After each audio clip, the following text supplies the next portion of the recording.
Bismillahirrahmanirrahim. Assalamualaikum warahmatullahi wabarakatuh. Hadirin anu kusim-kuring dipika hormat, hayu urang sami-sami panjatkeun puji sareng syukur ka Allah Subhanahu wa taala.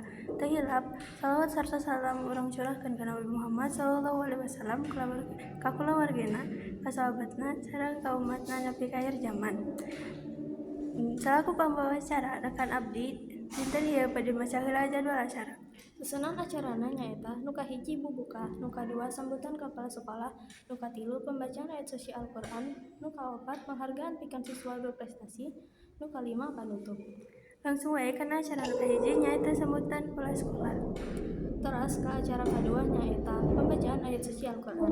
Salajengna acara nu katilu nyaeta penghargaan ke siswa berprestasi. Ibu bapak sareng siswa-siswi anu dipika hormat, ayeuna tos dugi ka pamengkas acara. Rupina sakitu wae anu dipika hatur. Hapunten bilih aya basa nu kurang merenah. Billahi taufik wal hidayah. Wassalamualaikum warahmatullahi wabarakatuh.